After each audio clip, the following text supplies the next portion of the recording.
আসসালামু আলাইকুম বন্ধুরা, আজকে আমরা দেখব কিভাবে একটা ডিবি বোর্ড বানানো হয়।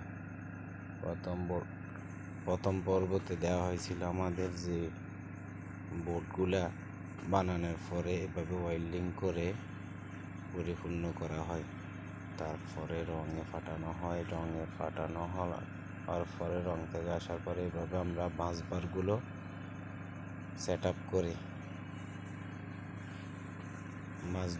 সেট আপ করার পরে এখন আমরা ওয়ারিংয়ের ফালা। এটা হচ্ছে চ্যানেল বেস, এটা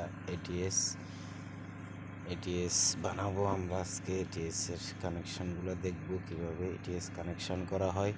আপনারা সবাই সঙ্গে থাকবেন। আজকে আমরা শিখব কিভাবে একটা এটিএস প্যানেল কানেকশান করা হয়। সবাই সাবস্ক্রাইব করবেন। আমার কথাতে যদি কোনো ভুলভ্রান্তি হয়ে থাকে আপনারা আমার দৃষ্টিতে দেখবেন।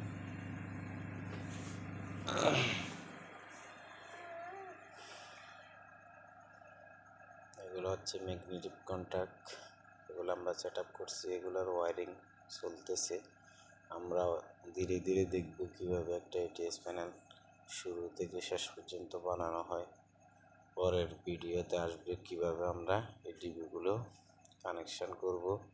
কানেকশানগুলো আপনার ধীরে ধীরে দেখাবো। এইখানে হচ্ছে যে একটা জেনারেটরের জন্য ম্যাগনেটিক কন্ট্যাক্ট, একটা পিডিবির জন্য ম্যাগনেটিক কন্ট্যাক্ট। পিডিবির এনসি থেকে জেনারেটরের হোল্ডিং কয়েলে কানেকশান করছি, পিডিবির হোল্ডিং কয়েল থেকে জেনারেটরের এনসিতে কানেকশান হয়েছে। বাকি কানেকশানগুলো ধীরে ধীরে আমরা করব। সঙ্গে থাকবেন, সম্পূর্ণ কানেকশান দিতে এই ভিডিওটা সাবস্ক্রাইব করবেন, শেয়ার করবেন।